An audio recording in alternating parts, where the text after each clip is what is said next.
Well, folks, welcome to one more edition of Politics and Right. I'm Egberto, Willies, your host. Thank you so kindly for being part of the show. We are going to have a great show for you today. How are my peeps doing? I trust everybody is doing just fine.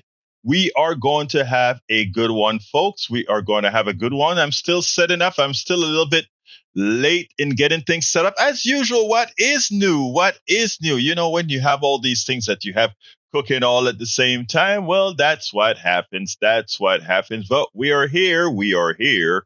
We are here. Anyway, folks, what are we going to talk about today? Let me go over and drag my little Daily Coast thing that I've posted online here. What are we going to talk about today? Today, we're going to talk about Gates and Bezos not good for America. Joe Biden shades Trump in Wisconsin, and plutocracy or democracy. Plutocracy or democracy. We're going to talk about those particular issues today, folks. But anyhow, how are all of my peeps doing today? I trust you're all well. Eric Hayes is in the house from Atascocita, Kingwood. Lee Grant is in the house from Montgomery County. Paul Fleming from Atlanta, Georgia. Yvette Avery Herod from Atlanta, Georgia. AVQ. El Senor Michael Rudnin from, of course, Brooklyn, New York. And we've got Melanie Keelan from Barcelona, Spain. We also have, let me see, going up. Well, I don't see anybody else to call out. I'll call you out as you join in. Eric Hayes says, politics done right with Egberto. Willies had the man love for Brian this morning. Brian is one of our very, very conservative callers, and he called, he donated to the station at KPFT, and then after he donated he called to say his little piece, and his little piece was a positive little piece. So you see, Eric, we can all change, right? We can all change. All right, so let's go into the wordiology. We have Reuters, floods in southern Brazil. Rescue efforts were interrupted and flood hit southern Brazil amid more rain. Brazil's southern state of Rio Grande do Sul is being inundated by its worst flooding in 80 years, killing 100 people and rendering thousands homeless. Rains are expected to persist over the weekend. AP, from flooding in Brazil and Houston to brutal heat in Asia, extreme weather seems nearly everywhere. In sweltering Brazil, flooding killed dozens of people and paralyzed a city of about 4 million people. Voters and politicians in India amid national elections are fainting in heat that hit as high as 115 degrees Fahrenheit, which is 46.3 degrees Celsius. A brutal Asian heat wave has closed schools in the Philippines, killed people in Thailand, and set records there in Indonesia, Malaysia, and Maldives and Myanmar. Record temperatures, especially at night when it just won't cool down, have hit many parts of Africa. Flooding devastation devastated Houston, and the United States as a whole just had its second highest number of tornadoes for the month of April. In a world growing increasingly accustomed to wild weather swings, the last few days and weeks have seemingly taken those environmental extremes to a new level. Climate scientists say they are hard-pressed to remember when so much of the world has had its weather on overdrive at the same time, meaning it's not an imbalance. It's all sort of coalescing all around. All you guys have to figure out, folks, is the following. Why aren't we seeing a lot more of this on the TV? You know why? Because we see a lot of the storms in the United States. Tornado, if it leads, it bleeds. But remember, we have a tendency to believe only American lives matter. But if we go ahead and show the rest of the world and it's suffering through climate, think about what that is going to tell the American people who have been listening to the right-wing propaganda that's been lying to them that, oh, climate change is not real, or man-made changes to the climate is not real. It's just a freak of nature.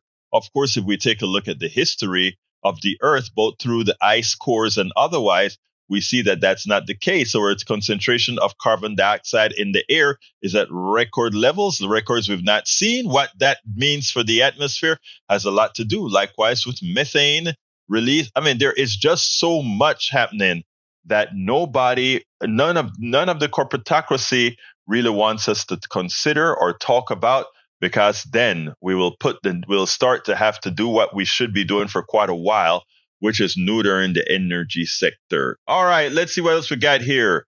Eric K says 58% of Americans are spending more on groceries this year over last year. I would have thought that number would be 100%.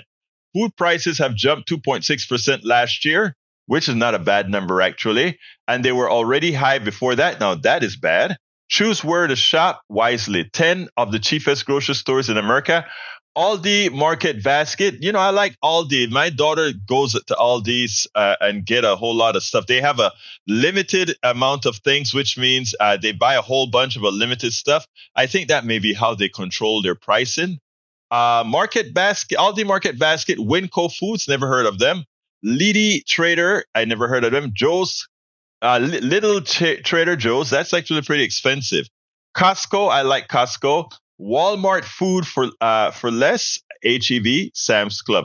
HEB has been kind of getting high on their name brand things lately.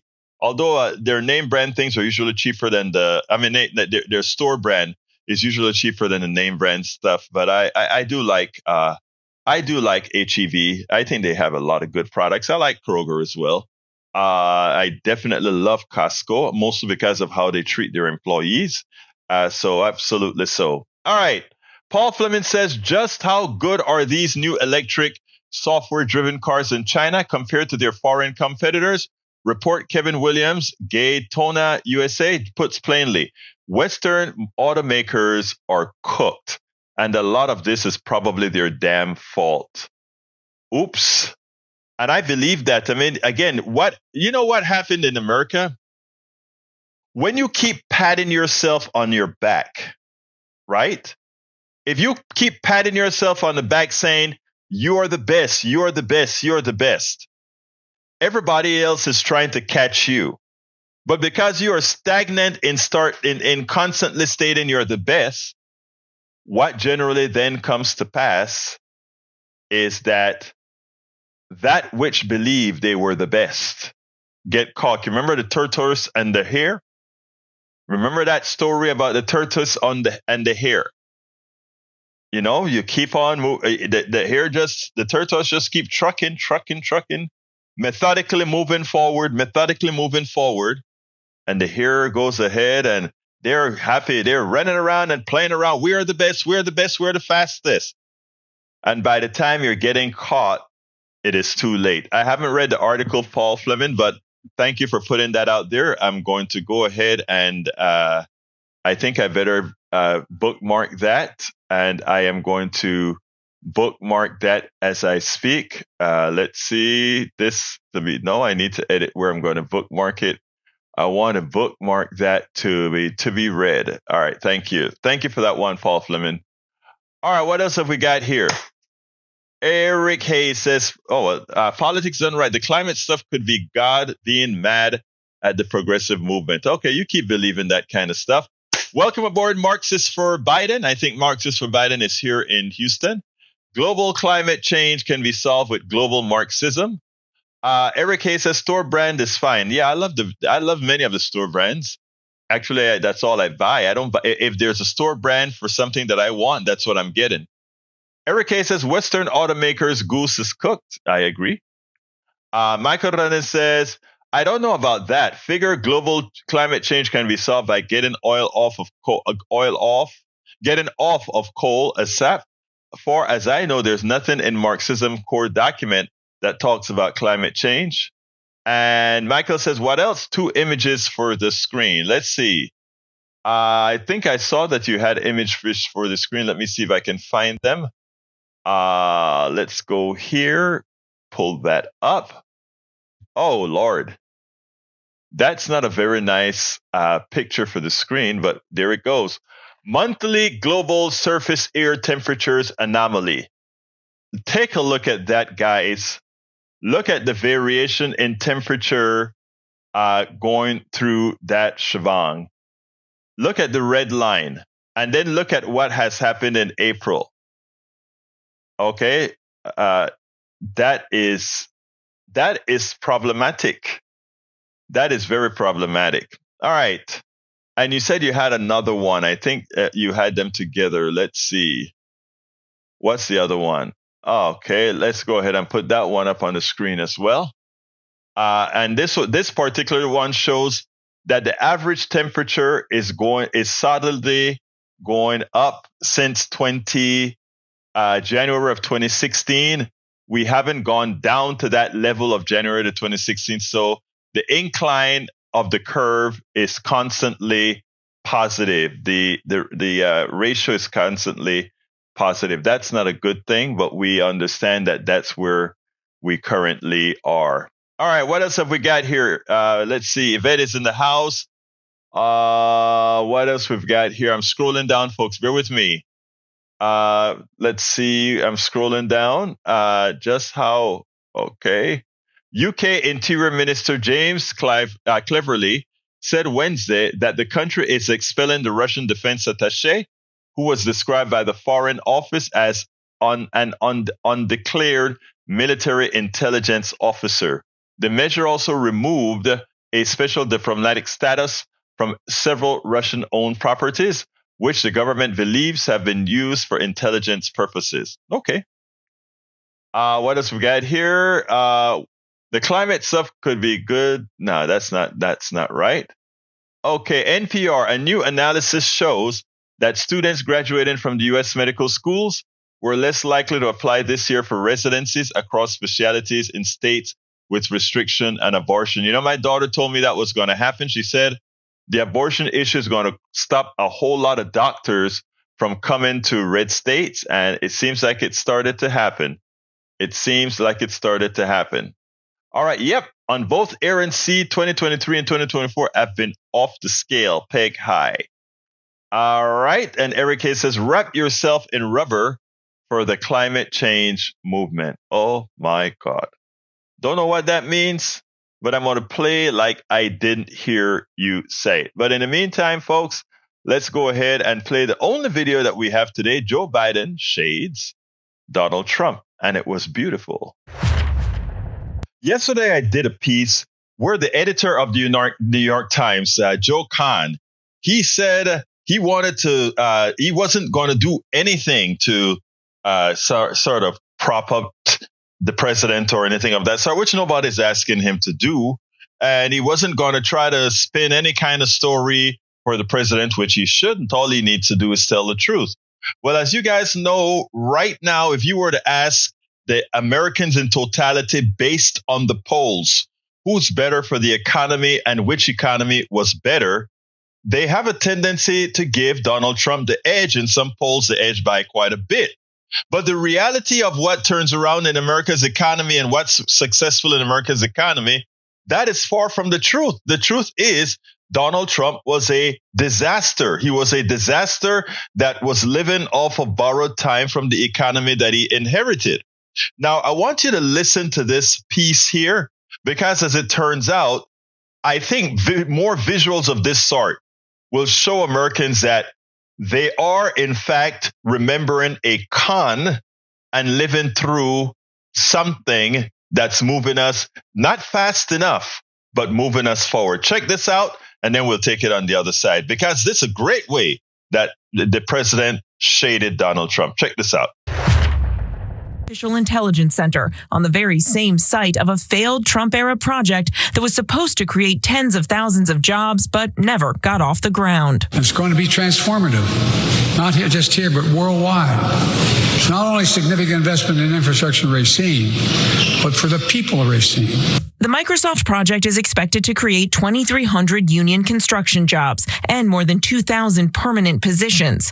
6 years ago at the same location, then President Trump heralded a $10 billion investment by electronics manufacturer Foxconn, promising to bring 13,000 jobs to the community. This is the eighth wonder of the world. But the project fizzled. The field where Trump once broke ground with golden shovels, now empty. They dug a hole with those golden shovels, and then they fell into it. Foxconn turned out to be just that, a con. Go figure. Biden eager to sell his economic accomplishments to skeptical voters. My predecessor made promises which he broke more than kept, left a lot of people behind in communities like Racine. On my watch, we make promises and we keep promises. And we leave no one behind.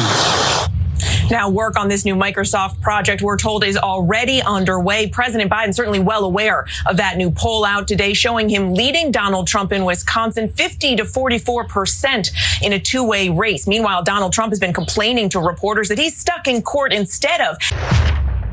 Now, it is important for you to realize, folks, again, one thing is, I hear the reporters constantly say, well, it's about how Americans feel about the economy, how they feel about it. Well, numbers are not a feeling. Numbers are hard facts, right? That we have better healthcare, that we have a whole lot of other things now compared to under the Trump administration, that we are not allowing pandemics to just kill people, that we're doing things responsibly. All of those have economic value. And when the New York Times editor points out that he's not going to do anything to help the president, that he, in other words, they have a tendency to believe that apparently he believes that telling the truth about things the way it should be is wrong, that he's not going to do anything to make a change. Well, the only reason Americans have any inclination that Donald Trump has a positive to the economy is because of bad reporting, yes, from the New York Times and all the newspapers who don't reinforce reality. When they go ahead and hear Donald Trump says, well, the economy was very good under mine, etc., instead of reporting that like Trump says the economy was good under him, Biden says the economy is good under him. No, that's not what Americans should be hearing. Americans should be hearing from a unbiased paper, Donald Trump is lying to you, and the president is actually giving the truth. Just like we had in this little piece that we just showed there, we are building the Microsoft and the chip factories. He said he was going to build it. He said he was going to do it, but it was all a con. Again, it is not facts are facts, numbers are numbers. And when you hear a newspaper like the New York Times, the editor of the New York Times, the executive editor, Joe Kahn, talks about Americans right now, their top priority is immigration and the economy and then freedom, etc. What he is doing is he is directing the narrative and then say, well, look at what Americans are interested in. And what they're interested in is what you have promoted, newspapers. If you would tell the truth, newspapers, if you won't be scared about being called biased for telling the truth, newspapers, then we wouldn't have a problem in electing the right people. This doesn't only apply to Donald Trump versus President Biden. This applies to just about every election. It's a reason why Texas is not completely blue, because of having a completely and entirely misinformed citizenry. How can people in rural areas possibly vote for the same politician, Republican politicians, that is ensuring that their hospitals are closed, that is ensuring that they don't get the financial support that they merit from getting from the United States government, given the necessity of us having those folks in rural areas for farming, for cattle ranching, for all these other things that they provide, that this type of economy does not pay them appropriately for. The only solution to an economy that doesn't pay the farmer right, that doesn't pay the rancher right, that doesn't pay these guys based on the capitalist model, is to have a system that correct for that deficiency. And that's what progressives have always stood for, ensuring that we clean up the mess that a failed economic system that doesn't work for everybody can handle.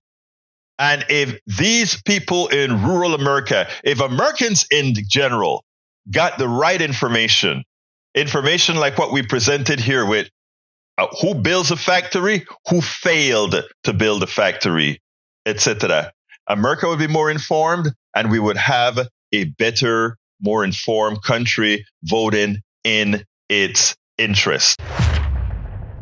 We spend a lot of absolutely so voting in its interest. Anyway, folks, let's see what we have here. Paul Fleming says an investigation by the New Mexico Attorney General into the potential dangers of meta platforms has resulted in the arrest of 3 men charged with attempted sexual abuse with children. We had 555 from E2247. We had 555 tornadoes in April. May 2023, we had 663 in April, between April and May 8th. Is the climate really messed up, or is that the whole, I don't know what that means. You have to help me out. Or is that a lie? Okay, you did help me out. Is that a lie? And a lie is, wikake. I just spoke your language. All right. Michael says, is it bad memory, propaganda, or confident talking points that pushes a false idea that Republicans are better on the economy than Democrats? The truth of the matter is that every time Republicans get political power, they screw the people and cook the books in favor of the billionaire class. Democrats are tangibly better on the economy every time they get power. That said, we still have a majority of our people who are struggling, living paycheck to paycheck. I mean, there is no doubt Democrats are better for the economy than Republicans. It's not a debatable issue, right? And the reason it's not debatable is because we have the numbers. And, I can go ahead and pull an EPI report here, and it says, let me put that on the screen for you. I'm glad you put that up there, Michael Rudnin, because what I'm going to do is put it on the screen. Here is the analysis here, okay? Economic Policy Institute. Economic performance is stronger when Democrats hold the White House. The economy performs much better during Democratic presidential administration than during Republican ones. And here it says, since 1949, there has been a Democratic advantage in the average performance of key macroeconomic indicators measuring economic health, including gross domestic product, job growth, unemployment rate, growth in inflation-adjusted wages, growth of market-based incomes per capita, inflation, and interest rates. What we have with inflation right now is exactly what we would expect for coming out of, well, we'll talk about that. But here's another thing. The Democratic advantage is across the board in all variables we measure, but strongest in private sector outcomes, notably business investments, job growth, and the growth of market-based incomes. Household income growth adjusted for inflation was faster on average and far more equal during Democratic administrations, and the Democratic advantage show up for every group. Okay, those aren't questions. Those are the numbers, and you can always go look up the real report. Okay? So those are statements of facts. You can decide you want to accept the facts or not. All right. Paul Fleming says President Biden is quite literally fixing Donald Trump's broken promises. The question is, will voters notice? That's our job, Fleming. That's why I'm doing what I'm doing, and that's why you're doing what you're doing, to inform, even if it means informing on your social media or elsewhere. We're all doing the job.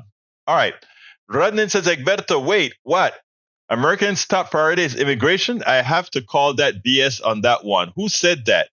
That is what the editor of, what's his name? And let's go ahead and show that. I mean, that's what the editor of the New York Times executive editor said. He said that, let me go ahead and pull that up for you. He actually said that the highest economic, the thing that most people are concerned about right now is immigration. So what I'm going to do is I'm going to do a scan and pull up that article that I quoted from. The semaphore, New York is not a safe space. Okay, here's the article. And it says, let me read the statement for you. Let's get there. Amy, let's see. I'm going to read that for you because, we only speak. It says, it's our job. This is what the editor said of the New York Times. It's our job to cover the full range of issues that people have. At the moment, democracy is one of them, but it's not the top one. immigrations happens to be the top of the polls, and the economy and inflation is second. Should we stop covering those issues? That is from Joe Kahn, the executive editor of the New York Times. So yeah, that's what he's saying. All right, what else have we got here?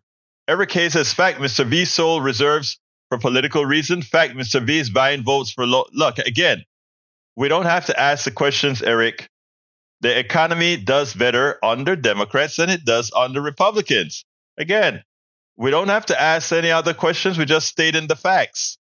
Democrats are better for your economic salvation. Mike Cisak, welcome aboard, Mike, from Missouri. Egberto, the people who actually work with their hands like I do don't like thieves like Democrats. We don't like Democrats who dictate to us how to run our business and lives. And no, I know you don't like Democrats who are trying to help you. You like Republicans who rip you off. Republicans who give you the false sense of freedom, but actually ensure that ADM and all these other guys take the big chunk out of the agricultural budget. So you can keep playing the game with them, my dear brother Cisak. You know, we can bring you the water. We can't force you to drink it. We just cannot force you to drink it. All right. Paul Fleming says, desperate for workers, but Dad said against migrant workers. West Virginia, the only state with fewer residents than it had in 1940. I didn't know that. Desperate for workers, but Dad said against migrant workers. It's sad, isn't it? All right, Mike Cisak, Egberto, and that was the case. Why do blue states do worse economic performance and lose population? Brother, the blue states are supporting the red states. Let's get that fact. The blue states pay taxes and support the takers, the red states that are takers. You want to see those numbers? Look it up. Red states are takers, all right? They don't collect enough taxes to take care of their own, while the blue states take care of them. They are takers. They are welfare states, all right? Let's get that clear. If you doubt it, let me get some information for you on that one. The red states are mostly reliant on the federal government. Here we go. 7 of 10 states most dependent on federal government are red voting, with the average red state receiving $1.05 per dollar spent. Okay? Red states are taker states. Of the states that sent more than they received, 52% were Democrat voted and 48% were Republican voted. There you go. Red states are takers. So I mean, all the things that you guys talk about, welfare and all of that, look red for you of you living in the red states. Look in the mirror. You guys are takers. Those in the blue states support you. You're taking our dollars. Come on. I know you don't like to hear that. Unfortunately, it's amazing when you have been conned, CSAC. Economies do better under blue states, but you don't hear that in your media. Red states get more from the federal government than blue states do. In other words, blue states are subsidizing red states, but you don't hear that. You know, there was a piece from who had that piece a few years ago that came out, and when he told one of the right-wing Republicans, "Hey, don't you know that red states pay more?" The Republican didn't believe it. That's what happens when you live in your own bubble. You don't get the truth. And unfortunately, when you don't get the truth, again, you don't look that smart, right? All right, Mike C., is that gloating that Democratic policies are helping red states economically? It's funny, isn't it? Wait. Egberto, if that was the case, then why do blue states do worse economic? They don't. They're actually helping you guys. Remember that. Mike C., is that gloating the Democratic policies are helping red states economically? ABC News. In the aftermath of the Inflation Reduction Act, which offered tax credits meant to incentivize private investment in clean energy, most of the new clean energy projects were located in districts represented by Republican House members, according to a study in September by advocacy group Climate Power. Beggars, welfare states again. Paul Fleming says, Lincoln, Unanimity is impossible. The rule of a minority as a permanent arrangement is wholly inadmissible, so that rejecting the majority principle, anarchy, or despotism is some form is all that is left. Very good quote, Paul Fleming. Very good quote. Eric Hayes says more demographics had more jobs, higher paying previously. I don't know what you're saying. We stated a fact, okay? You can try to dispute the fact, but the numbers are what they are. Mike Cisak saying, Egberto, Democrats don't have a clue how to do anything, yet they push crap down our throats anyway. And that's why you depend on their money. That's why you, Mike Cisak, your state, depend on Democratic money, because Democrats don't know what they're doing, right? So you depend on them to save your state. And not only that, Democrats that don't know what they're doing, their economy is much better than red states. They're the ones supporting. Blue states are takers now, supported by red states. People are fleeing to red states for, oh my God. Look at the numbers, Mike Cisak. Saying it doesn't make it so. Blue states generate. Okay, let's also do another thing. You guys, when you have people making silly statements, let's also fix something. Let's blow their minds even further. GDP, blue states. You guys are going to find out that your policies are just terrible for economies. All right. Look at the title here. Red state economies are surging under Biden. Why? Because we're saving your butts with all the influx in federal dollars coming into your state. Let me get to another article, because which states contribute most to the GDP? Let's go ahead and print that out as well. It turns out the state that contribute more to GDP, California 3.8 trillion, Texas 2.5, New York 2.15. Look at the combination of them and what you see. What are the statistical difference between blue states and red states? Red states had higher COVID-19 infection rates, deaths in 2021 compared to blue states. Red states implemented fewer political decisions to mitigate COVID-19. Everything that you want to know that is done wrong, just go to the red states and you'll find out. Not too hard to find out. All right, let's go. Let's remember this. 71% of the GDP in America are blue counties. Progressive policies. 7 of top 10. Let me close that down. 7 of the top 10 dependent states are red states. So let's get it right, folks. And I think it was said then. This is the honest way to be the fourth largest economy in the world. What are you arguing for? Mississippi's economic policy? Is that, I mean, literally, that's what you're arguing for. Me, if I wanted the great Sam Brownback's Kansas policy, I mean, it was a debacle. No economic growth. 71% of the GDP in America are blue counties. I would 71% of the GDP in America are blue counties. Progressive policies. Okay, that are paying high taxes. And 71% of the country's wealth. 7 of the top 10 dependent states. Let's say you're right. Let's say you. No, we're subsidizing your state, Sean, because of your policies. I'm in New York. You're not subsidizing anything for me. But your philosophy. I'm getting the hell out of New York, though. Mississippi, Alabama, I'm all for it over. You see, I mean, think about that, folks. I mean, he got Sean. Even Sean Hannity had to be taken aback. Again, red states are basket cases. Basket cases. Hey, Carl Cox, welcome aboard. I guess you got one more week, Carl Cox, before you graduate. All right, let's see. Eric K says, move if you want to be blue and joy. Oh, boy. My Sikh said the biggest problem red states have is the legacy of Democrats' welfare state when they used to run southern. You guys have been running southern states for decades now. What excuse do you have? You've been running it for decades. Don't blame Democrats. You see how they try to flip the switch then? You guys are just lousy in politicians, horrendous politicians. Lee Grant says, clearly red states voters are smarter than blue state roads, are able to scam more dollars out of the feds. Okay, yeah, that's true. Their welfare, that's what cons do, right? That's why Trump is so representative, because it's a con. All right, Michael Hernandez says, Egberto, nah, man, all all I want is to uplift the people out of poverty and to give them cleaner environments so they live better. I know, it's amazing, isn't it? It's amazing. That's all we want to do.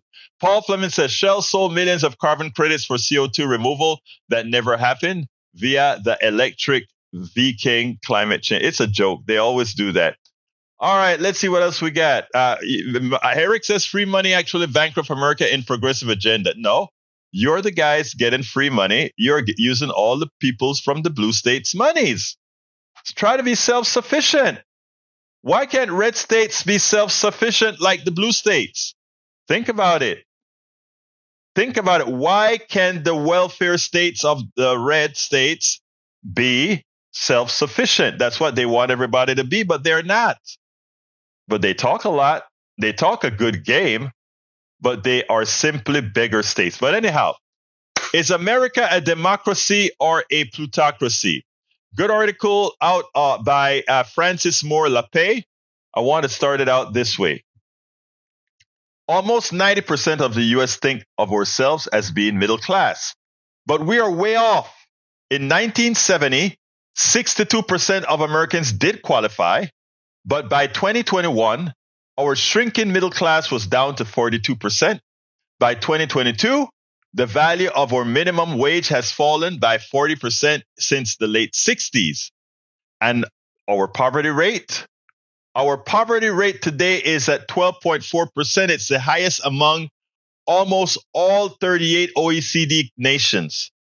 Only the newest member, Costa Rica, suffers a higher poverty rate. And let me tell you, the poverty rate in Costa Rica is not the type of poverty you have in the United States, because we grow stuff everywhere. So people just have to go get a mango off of a tree or some yucca out of the ground.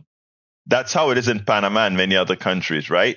Where you have a lot of fertile land. Even though people don't have money, they don't starve. All right. So how did our view of ourselves become distorted? We were once indeed primarily middle class because we had stepped up to tackle poverty. In the late 1950s, our official poverty rate was about 22%, but Lyndon Johnson's War on Poverty, that rate cut in half, hitting a low of 11% in 1973. Then Reaganism struck, and by 1983, poverty had spread to nearly 15%. And now, while our official rate is indeed lower, it is still high and misses millions struggling to meet essential needs. Our path to this sad outcome began in the 1980s, reversing the war on poverty.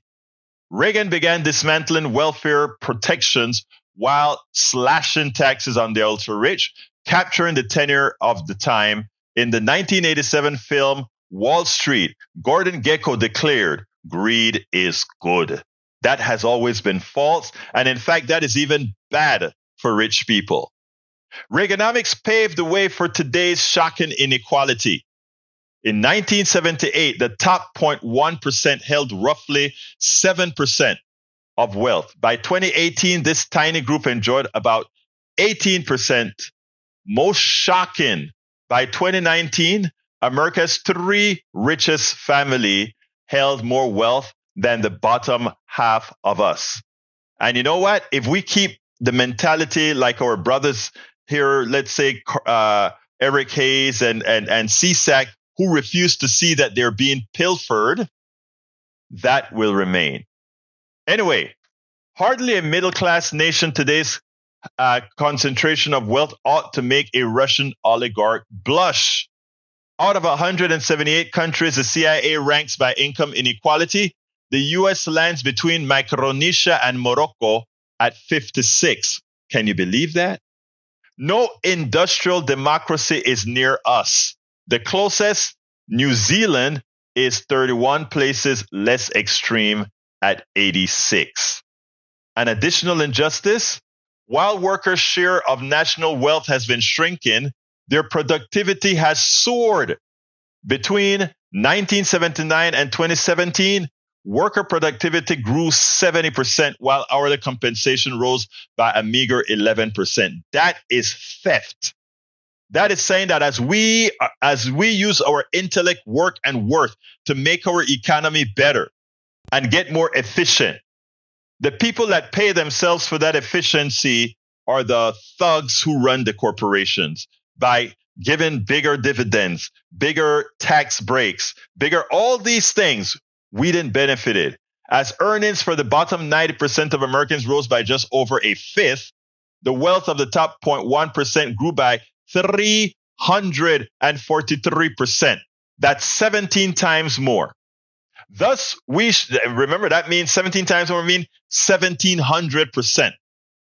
Thus, we shouldn't be surprised that in 2019, the bottom half of us held only 2% of the national wealth. I repeat, think about this. This is why we need a property tax on the wealthy. This is why we need a tax on wealth. 2% of Americans, or rather, the bottom 50% of Americans, the bottom 50% only owns 2% of our wealth. I want you to think about that. I want you to think about that, digest that. Moreover, while American workers had to take on more hours to boost their relative stagnant earnings, and as healthcare and housing costs climbed, the wealthy increased their gains and used it to further warp our nation's democratic institutions by funding candidates and hiring lobbyists to ensure their interests were heard at the expense of ours. From 1998 to 2023 alone, dollars spent paying Washington lobbyists grew almost threefold, from $1.5 billion to $4.1 billion. Thus, when our rules are set to bring the highest return to those with the most, a market economy not only selectively rewards the already wealthy, it undercuts democracy. The pain of Reaganomics should have taught us one clear lesson. A market economy can only work for the common good within rules set democratically, free from private control, to ensure opportunity for all. The beginning of these rules would be basics such as an enforced livable minimum wage, as well as a strong and enforced antitrust laws. Such steps could move us toward a market serving the most basic freedom of all, the freedom to thrive. I mean, when you take a look at our economic system that I have already called many times a fraud, because it is a fraud, until we wake up, until our brothers and sisters like Mike Cisak and Eric Hayes stop drinking the Kool-Aid and just look at the numbers. Just look at the numbers. Look at the policies. Again, it shouldn't be hard to discern. Look in the mirror.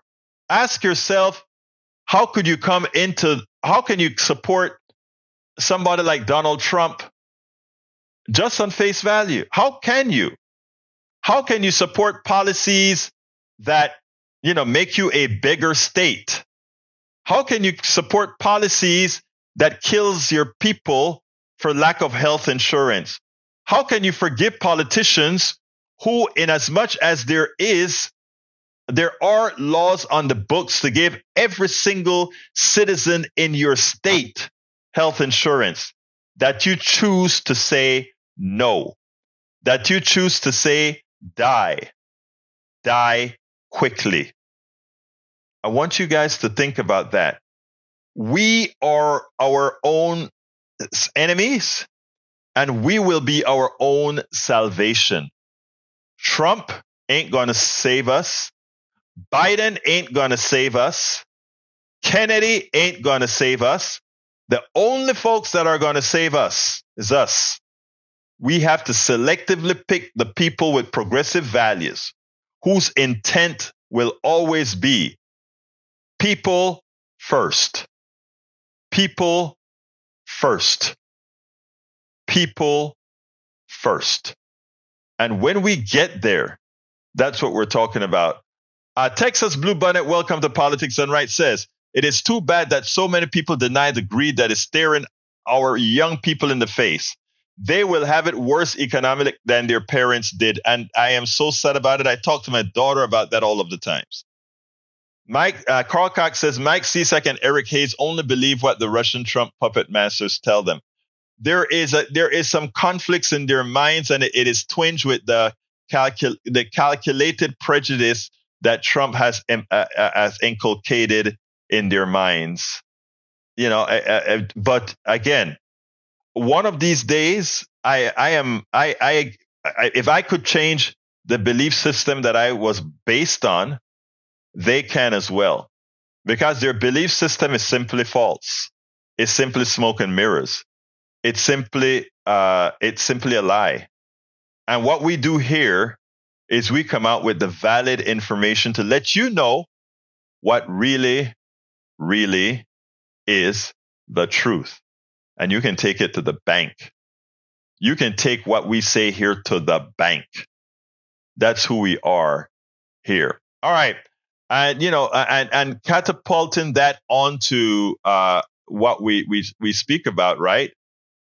I have this other article that I want to go over called The Price We Pay for Bezos and Gates. And I'm going to just read the top and then summarize some of the some of the facts that we need to get through. The price we pay for Bezos and Gates' less moral societies.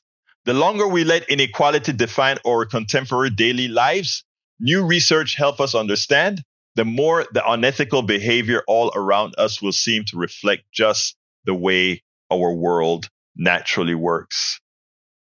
Just what exactly happens when a society becomes substantially more unequal, when a few becomes fabulously richer than the many? Defenders of our deepest pockets have ready answers. What happens when wealth starts concentrating at a society's summit? Nothing we need to worry about. In fact, the richer our richest become, these cheerleaders for grand fortune posit, the better the lives of the rest of us, which is false. Or so the American Enterprise Institute James Fitkowski would have you believe. Rather than wishing the world for a world without billionaires, as such radical thinkers do, Fitkowski declared last month, we might want to think about the immense value that uber-successful entrepreneurs provide. To which I tell you, they provide little value. They provide little value. I don't have the time to go through all of that today, but what I can tell you is that it is, in fact, a scourge on our society. Gregory St. James, Monday, we progressive fail to run a strong Democratic primary challenger. The choice going into general is Biden versus Trump. Biden's worst issue is his mishandling of Israel, as Israel has destroyed 400,000 buildings, killed 25,000 women and children. Trump would be even worse on Israel than Biden has been, as Trump would tell Netanyahu to finish it quickly in Gaza, regardless of the death toll. There's no care among conservatives about some brown Muslim people over there. That's how messed up it is and where we are. Biden gets my vote in November, even as I complain about genocide. Likewise, he gets my vote, and he should get the vote of anybody who has a mind sitting on their shoulders. It's not even a competition it's not even close. As bad as Biden is, it's not even close. So folks, you got a lot of work to do. We got a lot of work to do, and we're going to do it. We are going to make sure that we are going to first get through this election. We're going to get through this election with as many progressives as we can. We're going to then force the hand of the president and others to ensure that more progressive policies gets passed. And we are going to make a difference. Anyway, folks, that is about it for the show today. I hope you enjoyed what we went through. But before we go, I want to go ahead as usual and present my ask. I want you to first know one thing. We are going to be here educating, enlightening, and learning. That is how we're going to change one person at a time. Secondly, I want you to know that I intend to give up on no one. I repeat, I intend to give up on no one. I look at every single person as someone who has the probability, the possibility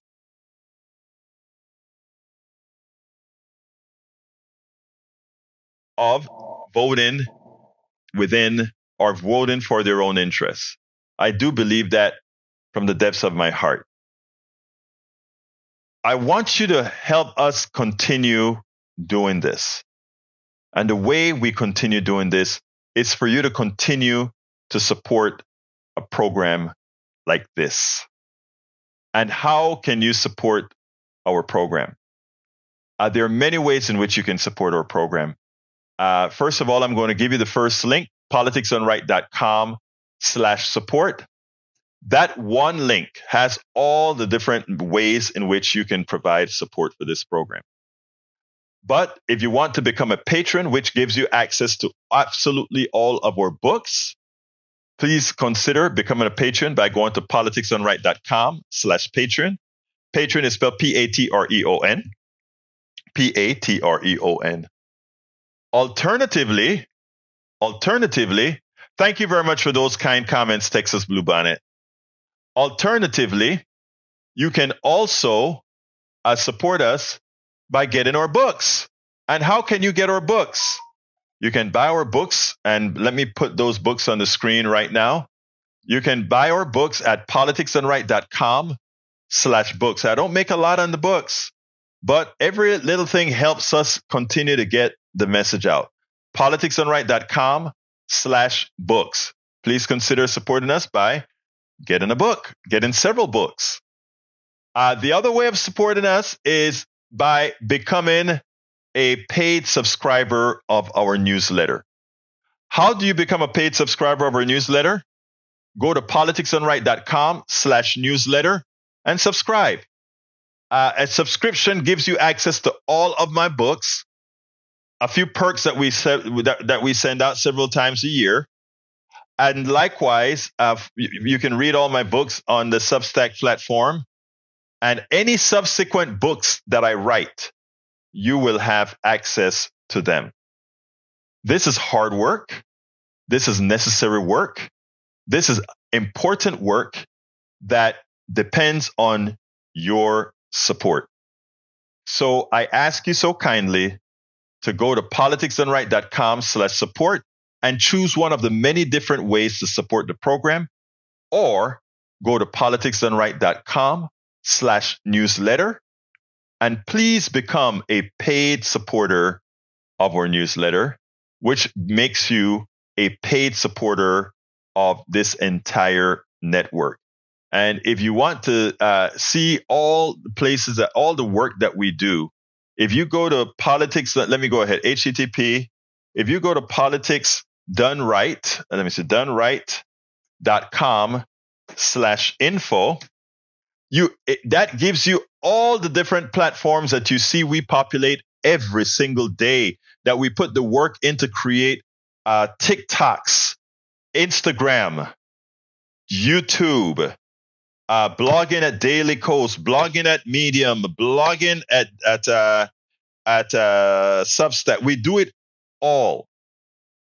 We even send it to Pinterest. We make sure that the message is out vibrantly all over. Let me go ahead and put that on the screen for you and show you. This is our catch-all set of links.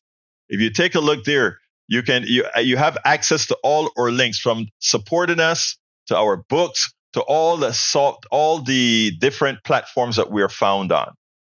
So please support us best that you can, because in these times when not only democracy, everybody talk about democracy is in danger.